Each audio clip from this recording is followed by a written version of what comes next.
Hello, NEBOSH students. Chances are you're getting ready to sit your NG1 or IG1 open book exam, and you've probably got a lot of questions like, how do I answer these questions? How much do I have to write? What level of detail is needed? How do I get the marks? Do I need to use special language? Well, let me see if I can answer those questions for you. I'm going to show you a NEBOSH open book exam, and I'm going to walk you through how I would answer those questions. I am a NEBOSH tutor, and I also used to be a NEBOSH examiner, and I'm trained on how to mark these exams. So let me give you some insight here. So this is a NEBOSH scenario. Now, I'm not sharing anything confidential here because this is on the NEBOSH website. So this is their sample scenario. It's a scenario about a car park, and there are lots of near misses and people nearly crashing into each other in the car park. And you've got a series of questions. And I'm just going to focus on this one question here, this question 5, task 5, safety culture. And let's pick this apart. It says, based on the scenario only, comment on the current health and safety culture in the company. 15. Now, first of all, 15. What does that mean? Well, it means that there are 15 marks available for this question. And you might be asking, well, do I need to write one really good, really long answer to get 15 marks or what? And well, the answer is the examiner has a shopping list, what we call a marking scheme. It's basically a shopping list of possible things that you could say and talk about, and each one of those would get a mark. The examiner might have 15 to 25 in this case. Quite a few things on there, or things you could say, things you could talk about. Now, if you talk about one of those things and you give enough detail, you demonstrate enough understanding, then you'll get a mark. And if you could do that 15 times on 15 different things that are on that list, so they're mark worthy, you'll get 15 marks. So your answer in answering the question is going to be a series of 15 relatively short answers, probably about 15 sentences, 15 separate sentences or very, very short paragraphs to answer this question. Now let's have a look at something else. It says, based on the scenario only. Well, what does that mean? Well, it means that the answers are in the scenario. So when answering the question, we are literally going to be talking about things that are spoken about in the scenario. Now, it doesn't mean you can just copy and paste it. No. The question is asking us to comment on the culture. So we're going to look for things in the scenario which tell us whether the culture is good or bad. And we're going to comment about those things. We're going to comment on the culture. So we're going to comment to say, right, well, here are signs that the culture is good, or these are positive signs of the culture. But overall, the culture is bad, and because here are the more negative things. So a comment isn't just about saying, well, it's good or bad. It's about saying, well, there are good things, and here are the good things which we like, and here are the bad things, and this is why they're bad things. And can you see that's what a commentary is, just like if you were to comment on a movie. Now, before we lunge in and start trying to answer the question, remember, it's an open book exam. So let's open a book, shall we? Now, the book I like to open is our video e-learning course for the National General Certificate. This is the only interactive video course in the world for this qualification. And so we've got a 16-minute video on culture. I don't recommend you watch that on exam day because it'll take too long. Let's just jump to our page on the indicators of an organization's health and safety culture. So we've got a little slide which gives us a bit of a summary as to what we're looking for. So in the scenario, we're looking for these things. We're looking for accident stats, flouting of rules, complaints, untidiness. Now, there's more detail in here. Here's all the detail. Here are the negative indicators. Things like people are complaining, complaints are being ignored, people feel unsafe, they're afraid of being blamed, incidents are repeated, and so it's visibly untidy. You could use this as your answer almost, provided you link it to things that are in the scenario. So having studied that and refreshed your memory on that, we go back to our scenario. Now, what I've done in here is I've highlighted, I think, something like 25 different indicators of a negative culture. And things that I've got in here is the fact that the company is breaking the law. We've got things like no one had reported the floodlights being broken, that floodlights themselves are not working. Now, if we go back to our list here, we've got things like equipment is poorly maintained. Well, there you go. The floodlights are not working. That's poor maintenance. We've got things like the manager saying it's best for people to sort it out themselves. There's nothing to worry about. It's been happening for years. Okay, let's look at our list. You know, we could say things like visibly disinterested in health and safety. Similar incidents are being repeated. No effective action taken. What else can we say in here? There's an angry exchange between two people. People are not reporting the near misses. They're afraid of being blamed. Oh, right. Okay. So what have we got here? So they're afraid of reprisals. They've given up reporting them. Right. Can you see in this scenario all of the signs of the culture? Now, it's not all bad. It's not all bad. When we comment on something, you can talk about what's bad and what's good as well. So we've got some positive indicators. We might have things like this new health and safety advisor wants to improve health and safety. They want to make the workplace safer. They're taking responsibility seriously. The advisor is asking for opinions.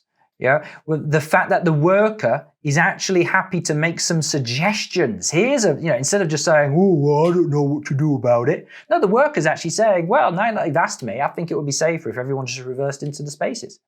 That's a positive sign that they're actually happy to answer that question. So we've identified all of these things that we could say. Now we need to write that up in some kind of coherent answer. So how do we do that? Well, this is how not to do it. A big block paragraph. That's not great. Big blocks, chunks of text, they tend to be difficult to read, scary to read, to be honest. And the arguments, the commentary are going to be quite jumbled. You'll make a series of very, very short points, and you won't write a full sentence explaining what each point means. So here we can say, it says, people seem very aggressive. The contracts manager is irritable and abusive. Well, you might get a mark for that. That's not too bad. Employees had an angry exchange. All right, so what? Is that good or bad? Because that might be a good thing. The workplace is untidy. The floodlights are not working. Okay, right, so untidy, that's one thing. And it's not like, untidy in what way? What do you mean by untidy? How do you know it's untidy? Well, the cars are all parked and blocking each other in. Okay, well say that then, say that. Say the cars are parked untidily and blocking people in. And the fact that the car park is untidy and messy and dangerous is a sign of a negative culture. That's bad. The culture is also negative because equipment is not being maintained. The floodlights are not working. Have a look at that. Floodlights not working. See, it just says floodlights not working. It's not giving us the full answer. Say equipment's poorly maintained, and that's a sign that managers are not managing. They're not doing what they should be doing. Perhaps because they don't care. And there's another side of the map of someone who doesn't care. We've got this operations manager here. It says people should sort it out for themselves. The operations manager thinks that health and safety is not his or her responsibility. That's what you need to be saying. So let's change how we do it. It's a very easy change to make. All you need to do, I would start by writing down a list of things that you're going to talk about.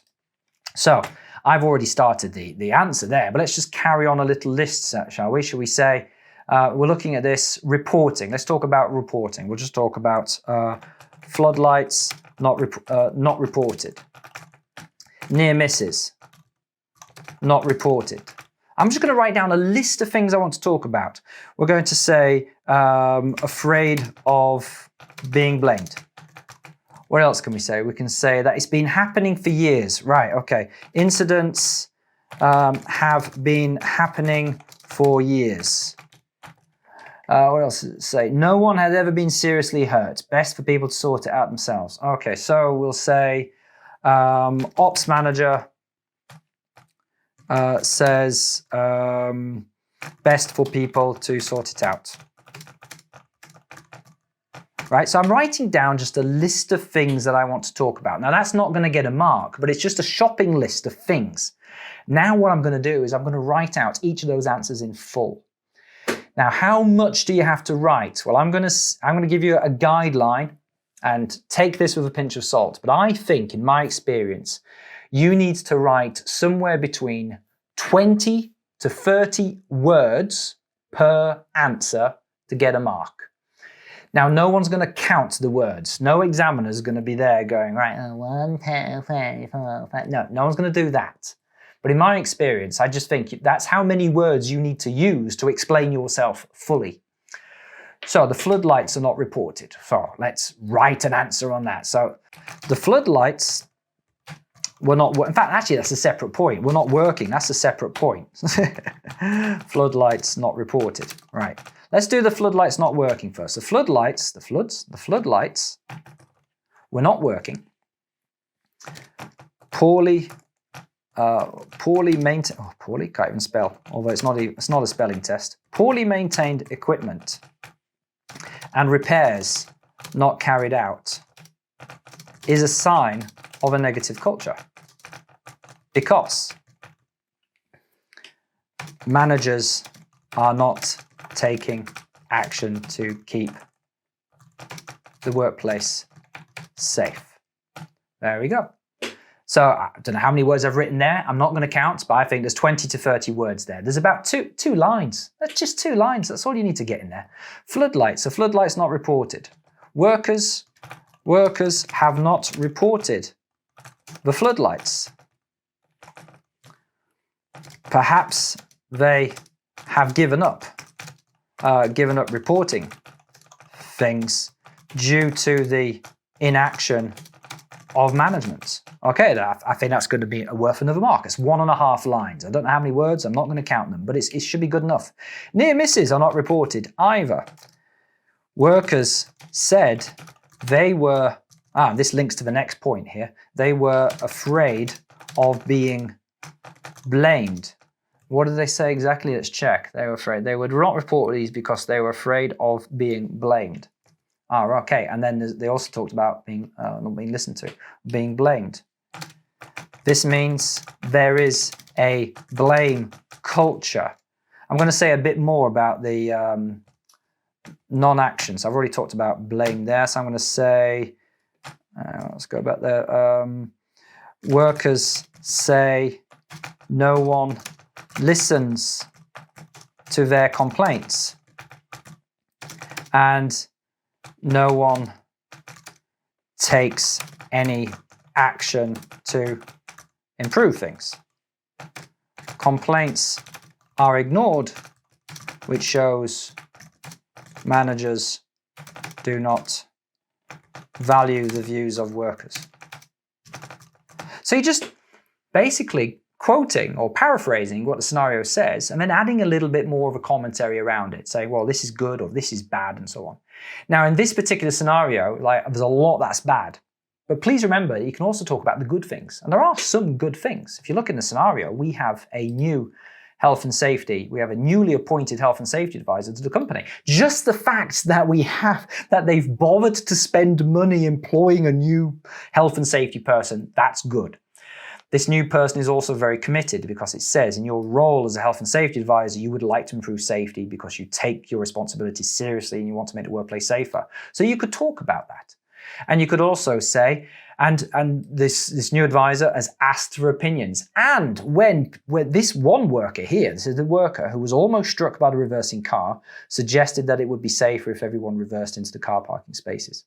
So you could talk about that and say, right, when asked, the worker was prepared to come up with a constructive solution in order to improve things. So there is a willingness of workers to make the workplace better if management are prepared to play ball. So I would do that, and I would keep doing that until you've got 15 bullet points there. Notice how I've bullet pointed these. Get 15 to 20 maybe bullet points, and hopefully most of those will be mark-worthy and correct and on the marking scheme, and hopefully you'll absolutely smash that question. I hope that was useful. If you would like to get more tutorials, more videos like this, please check out our YouTube channel and subscribe, and also check out our IOSH and NEBOSH video e-learning. We are the only course provider to provide interactive video training for IOSH and NEBOSH qualifications. Check it out. Seriously good, seriously fun.